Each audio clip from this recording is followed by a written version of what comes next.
Okay, so I know you guys deal in the record store. I know you deal with a lot of used records. You guys buy a lot of records. People come in and drop records off for you to buy. What type of record comes in and you're like, no, we can't buy these. These are not going to sell. There's a lot. Yeah. Like, and people don't want to hear it. Yeah. People are,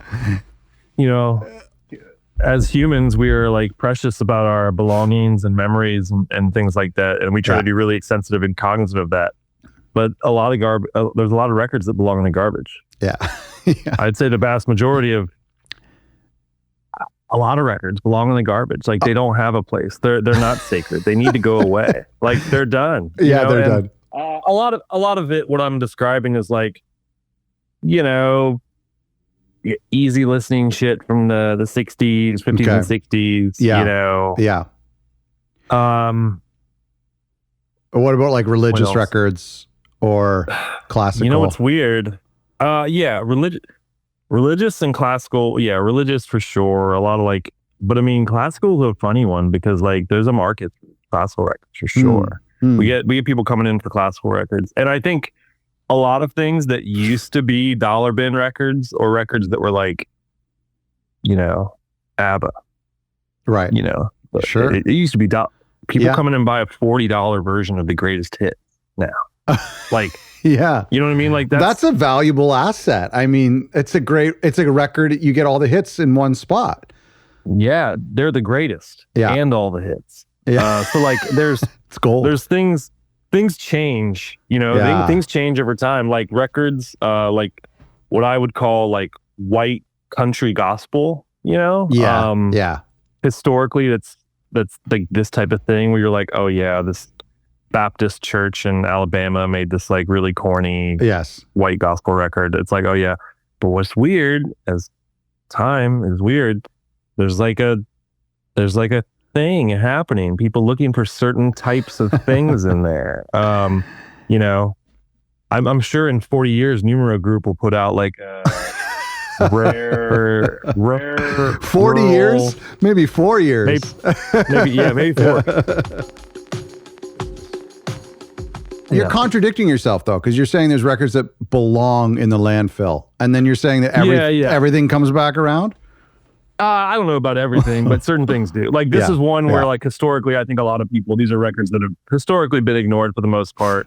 And there is a little segment of people that are like becoming interested in it, but it still feels pretty fringe, even that. I think that I know exactly what you're talking about, because I will be drawn to records that look weird and goofy. And I thought, oh, that'd be fun to grab in the collection. Then you bring it home and actually the recording quality is really crap. And you realize it was just an opportunistic grocery store record that they would have sold in the 60s or 70s.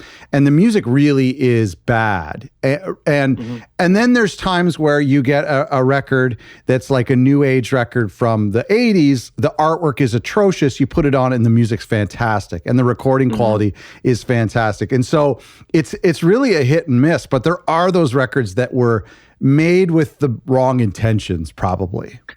Yeah. And I mean, everything does change over time. I mean, like some of my favorite records, like the very first David Axelrod record that's on Capitol, every copy I've ever seen has the corner cut because it was a cutout. They were discounting it because it didn't sell. Wow. But now it's impossible. It's an impossible record to get because they didn't make that many in the first place. Wow. And his discography being so heavily sampled has gotten this whole new light on him, and so people are looking for the records. So it's a weird, that's a weird thing. But all that to say, like, we do our best. We have a pretty firm policy of like generally doing the final. We like the idea of the final sort. Like when somebody brings us a box of records, we like being like, all right, here's 100 records. I'm gonna pay you $200 for these. Yeah. And the rest, we would prefer you take them. But no one ever wants to do that. We try to learn from our dad's lessons that he didn't learn, and like not accumulate stuff that we don't want. We try to just get rid of it, And if it has value in the dollar bin, or like if we want to like hold on to stuff for like the warehouse bulk sale, like that's valuable. That's cool. Sure. We want that stuff. But yeah. But you're also doing a good thing for the next record store. If you take them, if you say, I'll give you $200 for these 100, and these 50 over here, like, are included in those records, and you're just going to recycle them or whatever, you're doing a service to the vinyl community to take those out of circulation. We really 100%, like, we want to get these go away. These like, because we want our, like, we have a $3 bargain bin, and we want our $3 bargain bin. We want people to be like jazzed on it. Yeah. We don't want folks to be like, oh, this is just the stuff, the crud. Yeah. We want it to be like, no, this is like a $10 record that's like slightly off condition. Yeah. Or this is like a really clean copy of a $5 record or a $3 record or something. Yeah. Yeah. So I would also imagine there's potentially even like some newer releases too, that maybe that's what I see in the discount bins in some of the chain stores, is like major label, but also indie label releases that maybe pressed too many, or they probably shouldn't have been pressed in the first place. I don't know. Yeah, we are definitely currently we are in the era of like, a lot of record labels, including our own, learning the pandemic boom lesson. Mm-hmm. Right. And it's a hard, expensive lesson to learn. Yeah. And I think it's particularly weird to see modern records discounted and recycled or, whatever. Yeah. But it's like what are they doing? They're just taking up space. I know. It's a trip. Okay, on the positive side of things, what is the record? Let me rephrase my first question. What is the record that you see go out the door the most, that is just like the bread and butter of the store, like, or maybe the 5 records that high volume everybody needs to have in their collection? I mean, so Loveland, where Plaid Room is located, Loveland is it's a burb. Mm-hmm. It's a burb. It's not in like a downtown arts district. It's in a burb. And so like what moves is sort of like probably what moves in a lot of stores, which is like classic rock. Yeah. Classic rock is still like, if you give me 100 copies of Fleetwood Mac Rumors, or 100 copies of Dark Side of the Moon, or 100 copies of, Eagles, Led Zeppelin, like, I'm going to just sell them all, they're all going to sell. And what's getting even more weird is, which Bob and I have had to like really shift our like lens to, is growing up for us, like those were records in the late 90s that, when we first opened the store, like I didn't place a high value on Led Zeppelin 4 or Thriller. Sure. Because you're like, this is everywhere. Of course. Everyone has this, right? I ignorantly said out loud. And the answer is no. Yeah. Like, no, not everyone has this. And there's a reason they sold really well back in the day. Yeah. And it's because people want them. And what's weird is now we're battling that thing of like, in my mind, Fleetwood Mac Rumors is still a $3.99 used record. But it's not. Right. It's not, because so many people want it. And there's a contemporary version for $24.99. Mm-hmm. And so that's a big gap. And so the price of those types of in-demand records that are also in print new have just slowly crept up into the mid-teens because of supply and demand. And it's like, why wouldn't you pay $14.99 for a very clean original copy of, or old copy of these records? Because the alternative is a new copy that's more expensive. Maybe doesn't have the character too. If you want an original, and there's a finite amount of those records, because they did sell millions of copies, but a lot of those copies got thrown out or destroyed and are lost, and so there is a finite amount. And the other thing, speak to this a little bit, because I fantasize, I think about this a lot, but the amount. Let's say that 1 in 10 people who turn 18 get into vinyl. Let's just make up that number and say 10% of the people who when you turn 18, they decide they want to have a vinyl collection. There's a new person turning 18 every day. And I just find that really fascinating that all of these people who are getting a Crosley table, or they're inheriting their grandpa's turntable, or buying a brand new one, and then are deciding, I want Rumors, I want Thriller, I need Led Zeppelin 4. Like that to me is so cool. I just find that to be so cool. Yeah, I think it's amazing. I think my brain, when the store first opened 10 years ago, I think my brain was still stuck in a more small view of what the market was. You know what I mean? And I think it's still grown. It's grown immensely in the last 10 years. And I think now the things that are desirable when I look through a used collection now are certainly different than they were 10. My lens is way different. You know, if I go through a collection now and it's like Boston, REO Speedwagon, Bob Dylan, Fleetwood Mac, that type of stuff, I'm like, oh, this is great. Yeah. This is perfect, you know? Whereas, you know, what used to like be really exciting was like cool, rare jazz and soul and funk. Yeah. And it still is, but like, that's ultimately not that's not what's going in and out every week at the high volume.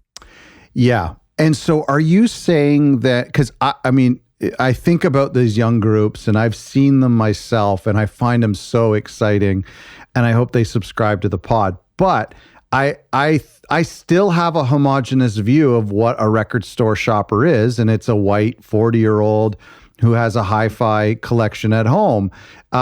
What are you seeing when it comes to like the groups of people who are in a record store on a Sunday afternoon? It's definitely, it still leans that way. Okay. For sure. Yeah, you know, like, but I mean, I think when I go into the store on a Saturday or Sunday, like it's pretty all over the place, age-wise, especially age-wise, I would say. Loveland is a very like pretty white community for the most part. So like, I certainly wish that's my only real like complaint about Loveland is like, I wish it was a more diverse community. Sure. But I mean, age-wise, I would say it's pretty all over the place, and like a really nice mix of male and female. You know, you just described, you know, me. I am, you know, like that is. I realized that too. I described myself. I was like, wait, I was picturing an old dude, an old 40-year-old, not a young, good-looking 40-year-old. Yeah, exactly. And we are clearly both young, good-looking 40-year-olds. Yeah, to our podcast listeners. But I think it is pretty. I think one of the things that we have tried very hard to do at Plaid Room, and I think a lot of newly open stores have come around to this attitude as well, and a lot of older stores have sort of adjusted the attitude and followed this too. But I think the days of like not being customer service focused and like the days of like the record store curmudgeon ruling all, you know, is like judging your purchases.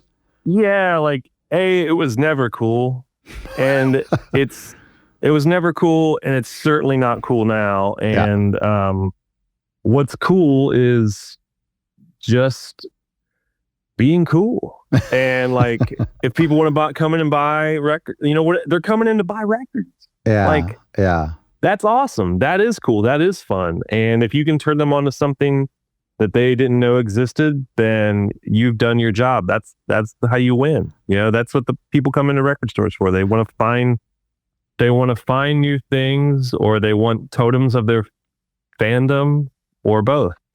I asked you, you know, I referenced the idea of the old record store clerk looking at, you know, being embarrassed, or you being embarrassed with your purchases and them judging you secretly. I want to ask you honestly, and I don't know if you're ever behind the till. You seem like a real suit, but like when I bring three records up to the counter with one cassette and a 7-inch, a part of me is like, look how look at my tastes. Like, look how diverse my tastes are. Isn't this cool? Aren't I so cultured? Do you ever like look at someone and go, man, they got a cool selection here? Or you just punch it in? And... I mean, truthfully, I'm this Saturday will probably be like the only one of like 2 days out of the year anymore that I get to be behind the counter. Sure. Because this stupid record I gotta run a stupid record label. But I do love it. I do miss being behind the counter. Yeah. I mean, at this point, if somebody has something that I'm into, 100%. You're gonna identify. Are you gonna say something? Oh yeah, without a doubt. And I mean, like 100%. Like I'm gonna.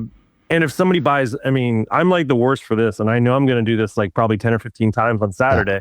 If somebody buys anything that I can loosely connect to Colemine, even loosely, I'm gonna be like, oh, have you heard of blah blah blah blah? Oh, you haven't? Oh, look, I have a copy. You want to listen to it real quick? Yeah, let me just throw it on your bill. I'm gonna hustle. I'm gonna hustle Colemine to an embarrassing level. But it's fine because like that's my point. It's my goal. My goal is down there is to convert anybody that's like, oh, you're buying Leon Bridges. Have you ever listened to like Duran Joe? Yeah. You would probably like the first Duran Jones record. 100%. Do you, outside of pitching your own record label and your own releases, insider trading is what that's called, by the way. But as outside of that, do you ever see what somebody's checking out with and recommend other titles? Not necessarily to upsell them, but just to be like, hey. Yeah, no, 100%. Like if somebody's in, I mean, I remember last record store day, somebody bought, oh man, what did somebody buy? Somebody bought like a Graham Greene record. And I was like, I think I recommended like a couple other, like a Jimmy Smith record or a Charles Earland record or something. Right. Like I'm always about, I love that. That's the best. Yeah. But if somebody buys something that I just have no idea about, I'm not going to be like, ew, I will usually like absolutely plead ignorant. They'll be like, have you listened to this? And I'm like, I have no idea, bro. I was like, wow. Yeah. And they'll talk about it. Yeah.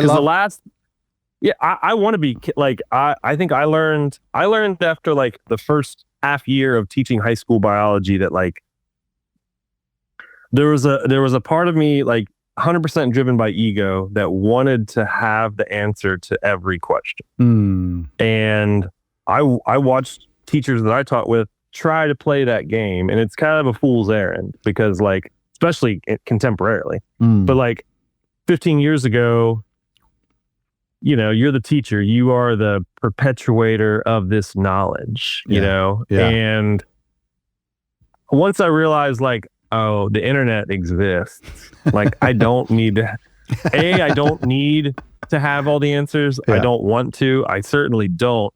But once you realize that like you showing humility and being like, oh, I don't know. That's true. Yeah. Is like way more of an open invitation to learning. And that same thing applies with a record store. If somebody's like, have you heard of this? You don't need to fake it. You don't need to fake it. Yeah. Oh, yeah. I think I've heard of them. Like, dude, I like their second album.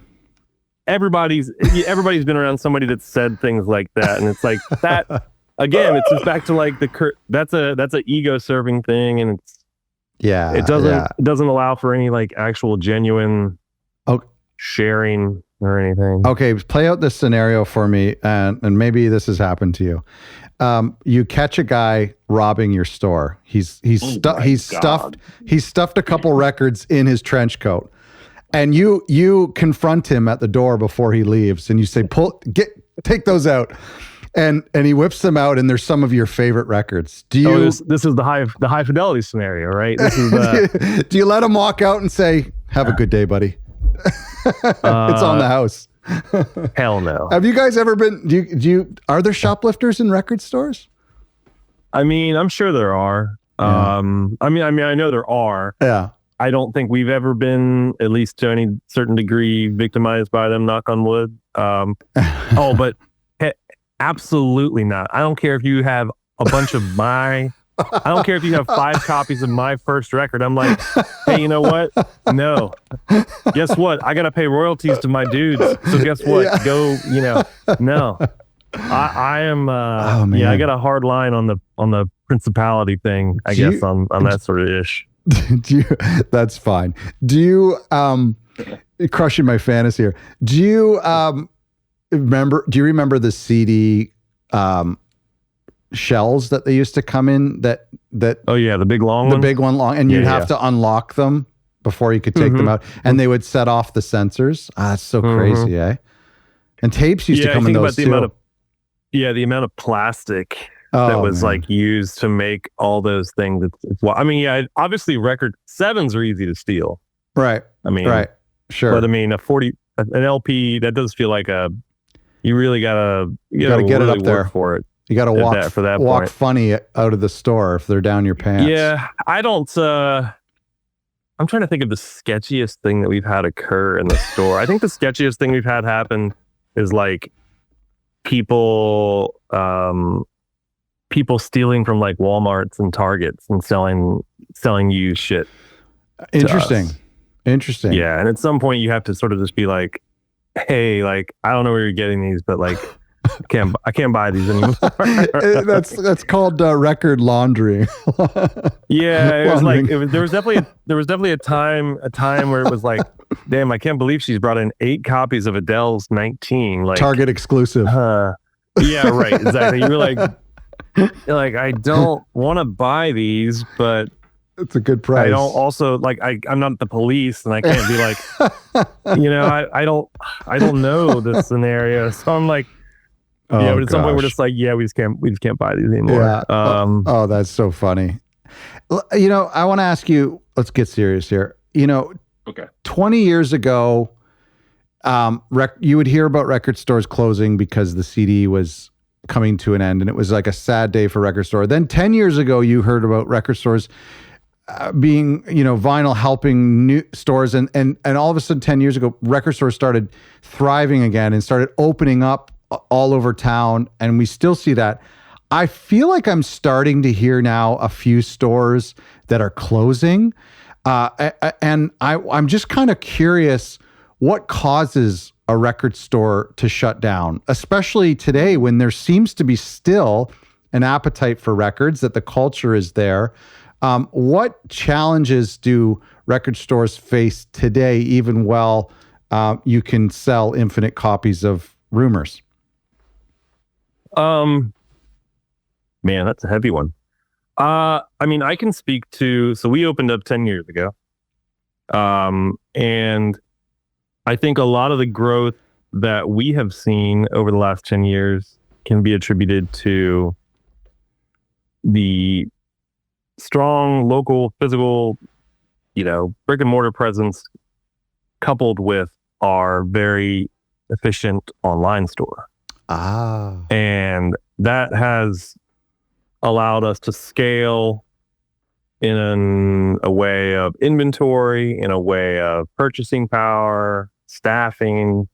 But it's also a slippery slope, because in the pandemic, and this is kind of the first thing that comes to mind when I think about stores closing down, is during the pandemic, we sold, our gross numbers were higher than ever.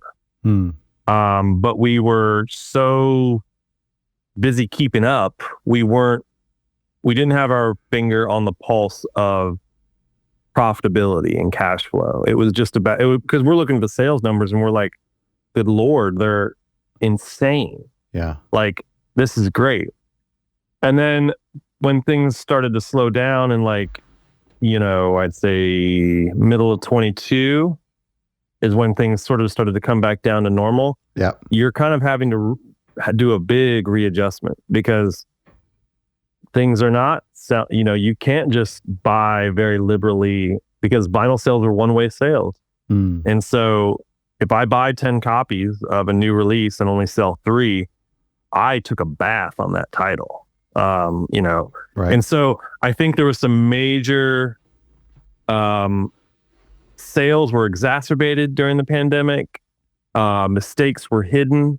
You know, flaws in the business structure were hidden. I know for us personally, we started implementing, we have a weekly cash flow meeting now. Wow. And every Wednesday we look at how much money came in on both sides of the company.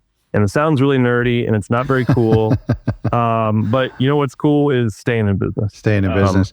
And it's not cool to like sit down and look in spreadsheets, although I love it. It's like my favorite thing to do, maybe. I don't hate them. So I think having a very critical eye, because margins are like 30 to 35%, you know, depending on where you're getting stuff from and what market you're in. And so the margins aren't great. And so you have to be really good at buying. And if you're just okay at buying, meaning you bring in 5 copies of something and only sell 3, you lost money. You lost money in that title. And so if you do that every week, you will go out of business, you know? Well, that's interesting because inventory management is kind of a real crux for a lot of companies, not just record stores, and getting that balance right.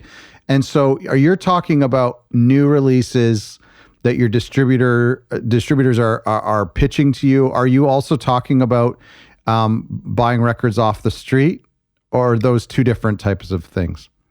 It's 2 different kinds of buying. Yeah. Okay. The used is much more, the return can be very immediate. Okay. You know, like let's say I'll give you an example of like what a large used purchase might look like. Yeah.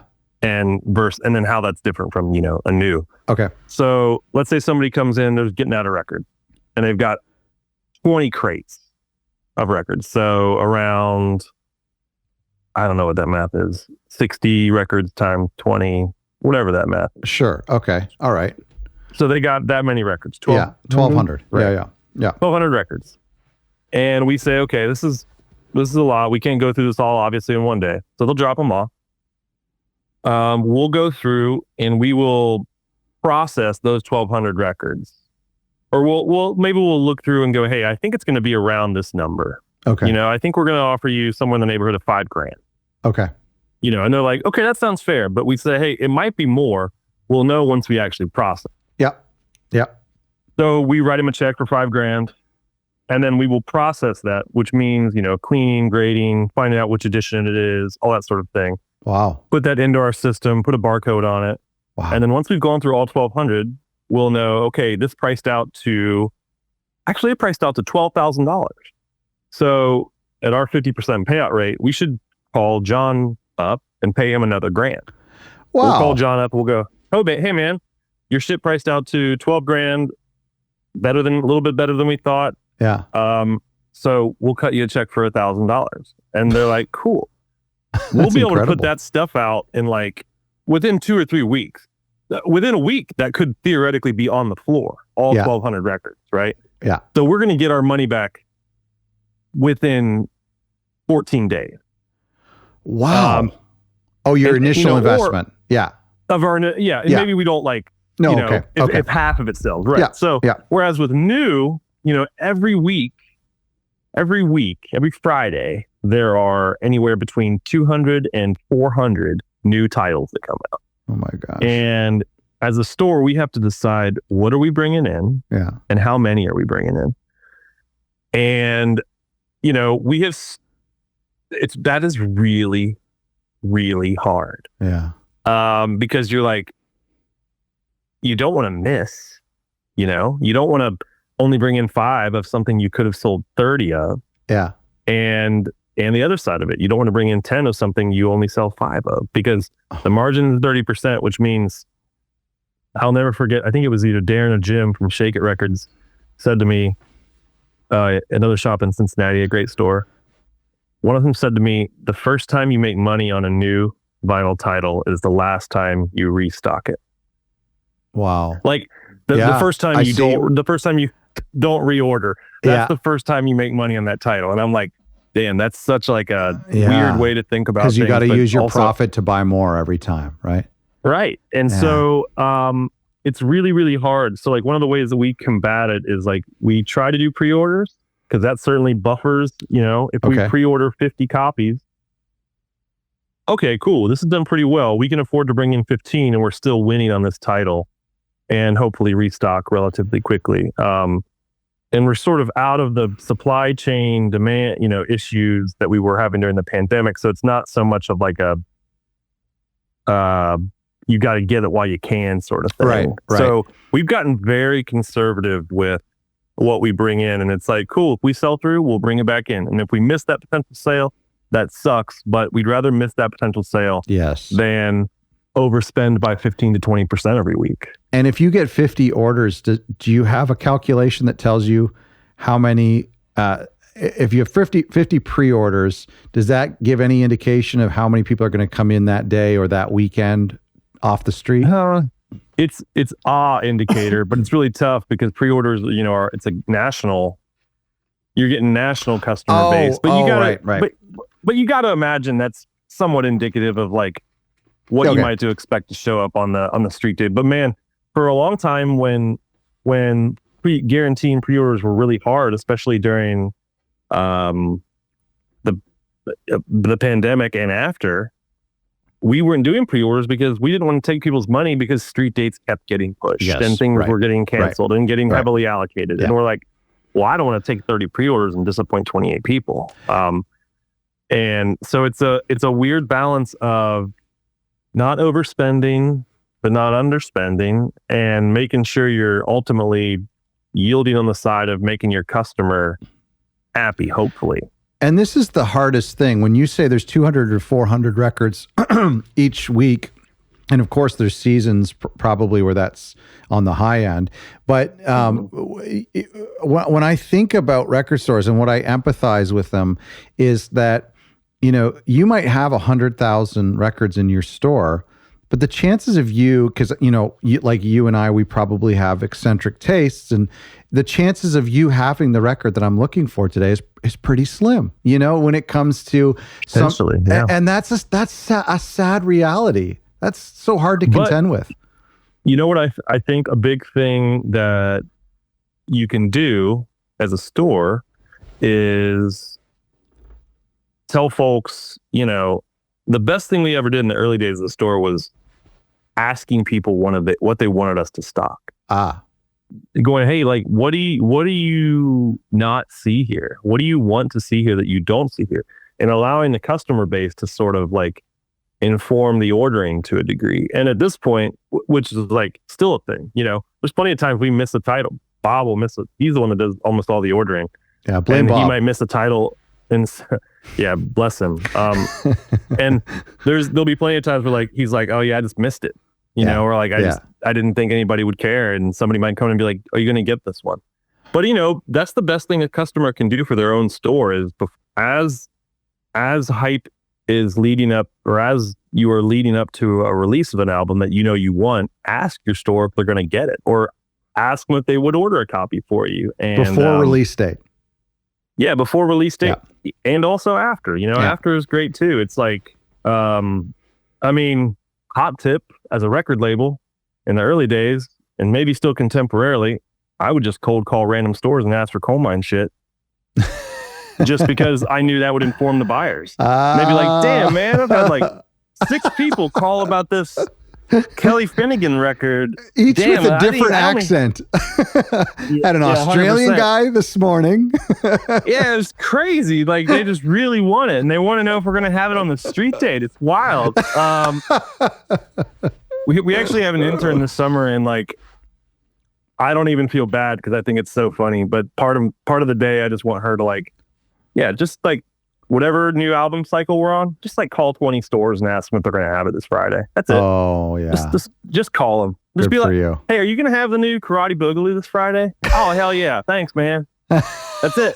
That's it. Because as a record store owner and as a buyer, you'll remember that. Yeah. When you'll remember when you didn't know about you, when you disappointed someone, or not disappointed, but like, you remember when you were like, oh, I wasn't even going to order any of that. Oh, geez. Hey, let me ask you about release dates, though, because I've noticed, and maybe this is just a thing of COVID, and maybe I haven't gone in on a Friday, but are you having stock on the actual release date. I mean, I remember in the 2000s, I would wait outside the CD store on new release Tuesday, and they would have the records right there on the end cap as soon as they opened the doors.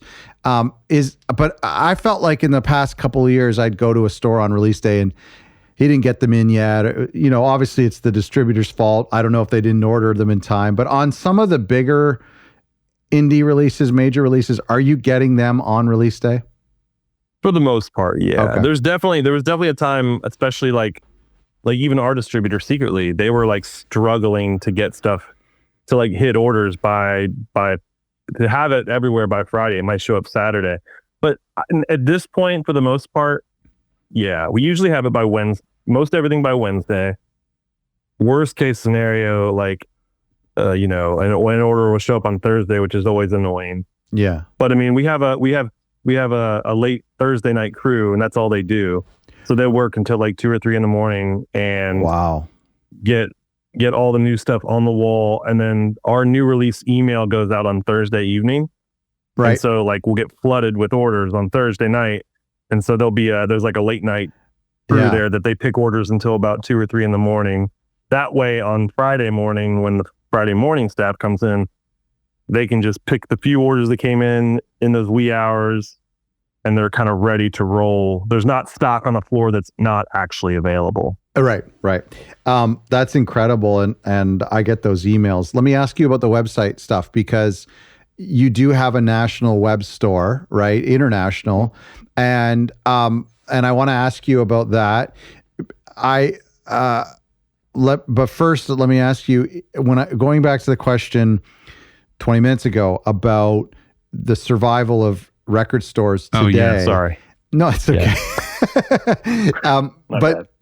We covered it. But how would things be for you financially, sustainability wise, if you didn't have that major web store? Because honestly, most record stores don't have that. It would be very different. Okay. We would have a much smaller staff. Yeah. We probably would have a much smaller physical footprint. It would be mega conservative for sure. I think it would lean used probably. Right. Interesting. Yeah, because I mean, I looked at our numbers. I have them right here. I looked at our numbers for last year. I won't say the numbers, but I'll give you the percentages. Sure. So like, of all of our revenue for last year, the amount of the percentage of revenue that was new versus used was. This is so exciting. Got to type in a this is very formula. I'm so curious. 83% of our revenue last year came from new vinyl. Okay. Right? Wow. Way higher than I would have guessed. That's just because they're probably priced more. Well, higher. I think it's the online. It's the online. Oh, the online. Because here's the wild so that's the overall company. 83% of our sales last year were new. But if you just do in-store new accounted for what? 61%. Wow. So it leans like, you know, it's almost it's approaching 50% in the brick and mortar. And that's revenue. What would be the would that be profit? Less when it comes to numbers, like quantity, units? Units, man. Oh, actually, wait, I got the units here or too. Even units. What a great accountant. Units are. Let's see. Okay, units. I can say the units. I don't really care. It's up to you. Total last year, we sold 118,000 new records. In store? In total, last year we sold 63. No, just overall. Okay. So we did 118,000 new records overall, 63,000 used records overall. And then in store, 23,000 new records, that means almost 100,000 records were sold online. Wow. That's so 23,000 new in store, 54,000 used. So if we did not have the online store, we would lean used for sure. We would probably be even more conservative with new, which is like, I guess that's kind of what you see. You see plenty of stores that that's right. That they don't have an online presence. They're primarily a used store because they're like, well, yeah, I'm going to stock the easy new titles. Yeah. That I know I'm going to move a few copies of or that are evergreen. But yeah, I'm not going to bring in 60 new releases every Friday because that's suicide. Oh my gosh. Thank you for sharing those numbers. That's so enlightening. Is your number one competitor or the competitor of record stores, is it Amazon? And I'm not just talking about your digital side of things, but even just a brick and mortar store. Is Amazon a big deal? I mean, I think so, but I saw a report last year. I think things are continuing to lean every year. They get more and more indie. Yeah. Like I can't remember the numbers I saw. Jackie from Secretly shared them with me. I think last year, over 50% of new vinyl records that were sold by independent record stores and not Amazon. Wow. So I think it's shifting in that direction. That's for incredible. Sure. Yeah.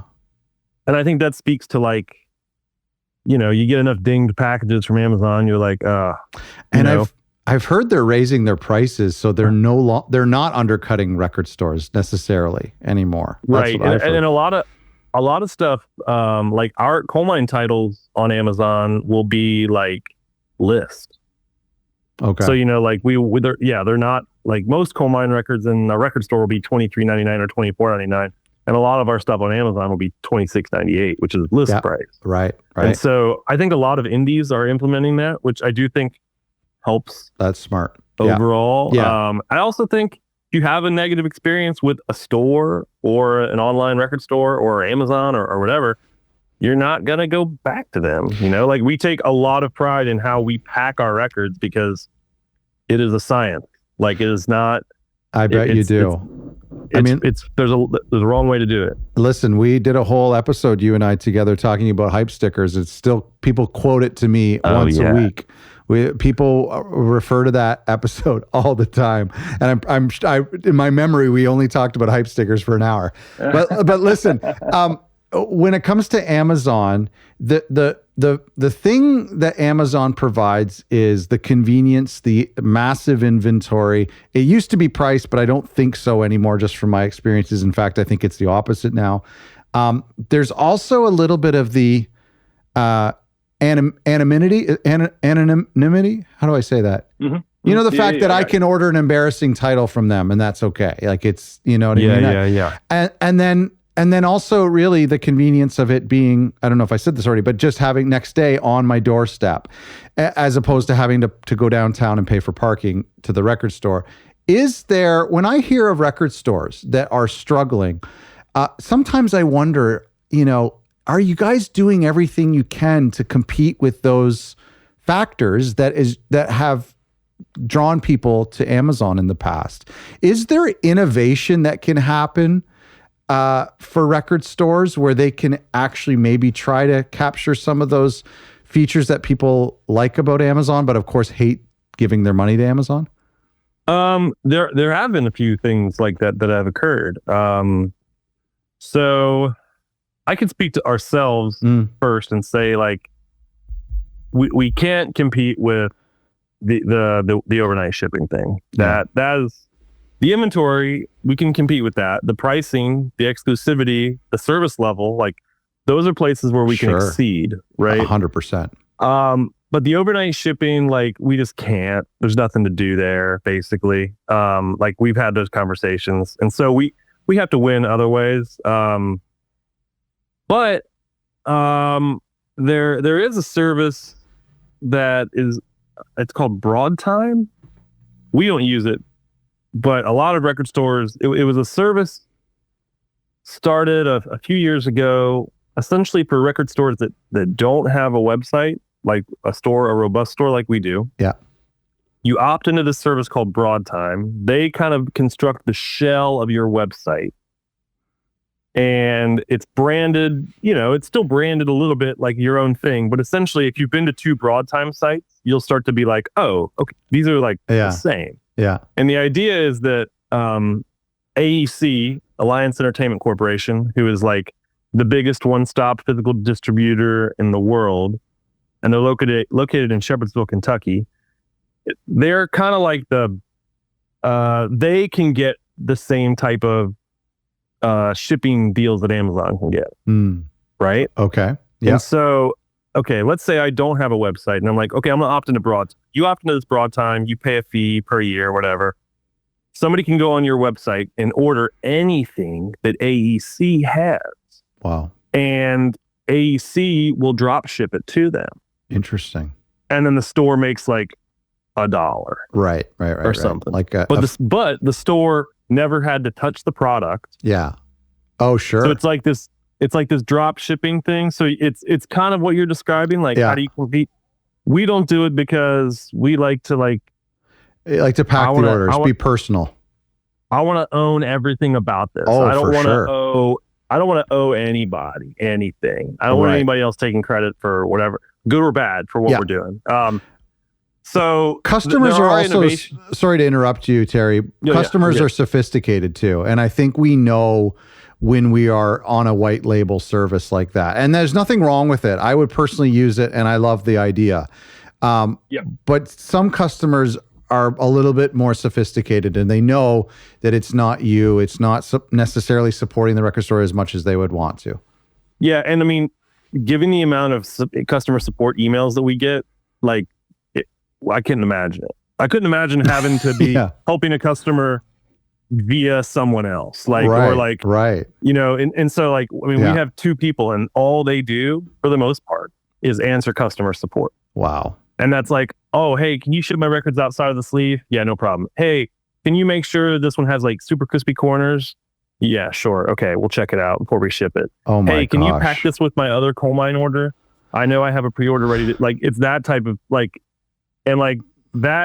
it's painstaking, but it goes a long way to I bet, build genuine relationships and trust to the customer. And so I think, but to answer your original question about innovation and things like that, I love record stores and I love record store owners, but a lot of them are passionate, emotional people. And, not all of them have the same level of whatever it might be, tech savvy, desire to be up with what's new. It's like, if you're a store that survived the 90s and the 2000s, you might just be tired. You might just be like, oh, that's true. That's a good point. I made it through when I made it through, things were awful. Yeah. And now things are really good. And it's also hard because now I got to compete. Whereas before it's I was the only idiot who had a record store. Yeah. I'm the only fool. I'm the only fool doing this. So you gotta deal with my curmudgeon attitude because I'm the only guy in town. So it's a weird thing. But I do think in general, to answer your original question about what is causing stores to go under, I think acclimating to the post-pandemic reality, because a lot of stores opened up in 2018, 2019, and they were on that bloom that happened in 2020 and 2021. And so acclimating to the actual reality, the unexacerbated reality of what it means to sell records is a big thing. And like you said, inventory management, man, that ain't easy. Let me ask you about pricing. I got 2 more questions and I'll let you get back to catching shoplifters. You did a little viral video about the cost of vinyl and you broke it down for people. When I saw it, I didn't see it from you. I saw it from another media source and I was really proud. I was just excited that I'm like, oh my gosh, this is awesome. I understand the price of vinyl at retail. When it comes to indie records, I have no issues at all. There's the store's margin, the distributor, the label, the artist, the manufacturing, all the special add-ons that I know you do at Colemine. But what I don't understand is the major label prices on reissues. It seems like they're just pushing to see how much the market will bear. I don't even see many features being added to those records. Are there some bad actors in the pricing world, or is it all justified? There are bad actors. Okay. And I mean, they're basically three. Okay. Like a big three. And you could probably guess who they are. And there's one that's way worse than all the other ones. Really? Sure. And they're just saying people are demanding this stuff. We're the only ones who own it. So up goes the price. I don't even think it's that nefarious. I think that is giving them too much credit. Because I think if you think about these companies, like there are some genuinely cool, good humans that work at the majors, sure, on the physical side of things. Not very many, because they don't put a lot of staff in that, because why would they? Yeah. But I think in general, it's just they make so much money from streaming. Right. This is a toy. This is nothing to them. This is not a big part of their revenue share. You might as well. They're just disconnected. It's like that quote about Donald Trump when he says something about taking an airplane for $2 or something. It's like, what's the airplane cost? $2. Your tickets cost $2 or something. And it's like, or like the mom from, is it Arrested Development? And she's like, how much could a banana cost, Brian? $50? $100? And it's like so disconnected from like reality that like for them it's like, oh yeah, $50 reissue of Eat a Peach, that's fine, right? Yeah. Or it's like, that's so funny. So you don't like think there's anybody? Yeah. Okay. There's no evil. They're just like, how much does it cost? How much do we have tied up in the person who's going to order the thing? Yeah. Like how much the person who's going to order the thing and like maybe write some copy and come up with the marketing. How much do we have tied up in that? Cool. Let's make sure it covers that. And then like, yeah, whatever. Because in the time that they're typing these emails, they've already made 50, 100 times that same amount from streaming profit right then. So it's it's not, I don't think it's nefarious. I think when I hear people talk about the majors, like they're trying to gouge, it's like, they're not trying to gouge. They don't think about you.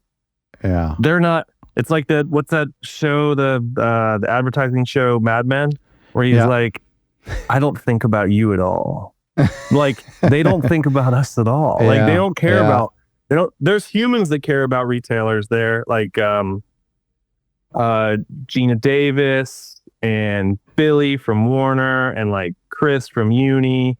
There are some humans there, but damn, you got just a few humans handling 60-70% of the recorded music history. Yeah, that's and such a shame too, because you have so many fans of some of these great catalog artists, these great legacy artists, and there's so much they could do when they purchase these catalogs, and they have the ability to do great box sets, and they don't, and they just recycle the same things over and over. It's heartbreaking. I think the artists, where you do see things happen, is when the artist or the management or the whoever takes the lead. They have to advocate for it to the label, because I think that's the only way in which things get done. Yeah. My last question for you, we're talking a little bit about, speaking of inventory and speaking of kind of eccentric tastes and stuff, should record stores be moving more niche, do you think? I mean, do you think a niche record store could survive, like a record store of just ambient music or just Japanese pop or just jazz? I know they exist, scattered in major cities around the world. What do you think about that business model? I think the idea is so cool. Right. I wish it was just, I wish I knew how to make it sustainable, right? Like, but I think you're like taking something that's really hard and then making it even harder. It's like, it's hard enough to make any small business work, let alone an expensive and inconvenient format, let alone a very specific type of that expensive and inconvenient format. So it's really hard. I think you got to, if you have the online game, I think there's a way to do it. Like if you're like, oh yeah, this shop only deals in high-end soul. You're like, that might be enough. It might be small enough, but successful enough that with a small staff, you can kill it and do it. But I think for me, it's always been like, I need Taylor Swift to pay for Colemine. Like I need the Taylor Swift profits to justify so that I can invest in other, you know what I mean? Like, well, I was going to say, if you make a jazz record store, jazz only, you're still going to be having a grandma come in the door twice a week saying, I'm here to get the new Taylor Swift for my granddaughter's birthday. And you're going to have to send them out. And what, like, for me, I'm like, who does that, to me, I'm like, I can still serve up what I think is cool. Of course. And like push what I think is really cool and dope. But at the same time, still service the masses, Like it's not like, I don't think it takes anything away. Like we play a particular style of music in the store. Maybe the in-stores we host reflect that. What we push reflects that on social, blah, blah, blah, blah. Yeah. But yeah, I love the idea of it in theory, and man, it's cool, but that takes a special type. That takes a true curator. Or somebody with a lot of money to burn. 100%. And that's a thing too. I know. I unfortunately am not a Nepo baby, which I wish I was, but God, it'd be so much easier. It could be done with a little bit of that money, and then also maybe pairing it with a coffee shop or something where the records aren't sustaining you. It's the other thing that's sustaining you. Terry, I don't know if you don't like compliments, then you can log off. But you are my favorite person to talk to on this topic, on this podcast and the other podcasts entirely. You are so smart. Thanks, man. You're so knowledgeable. You're so passionate about this space. And also, I'm not done. You're also very generous. I mean, you talked about actual numbers today, but you're very generous with your time and your knowledge and your wisdom. Thank you so much. Oh, man. Too kind.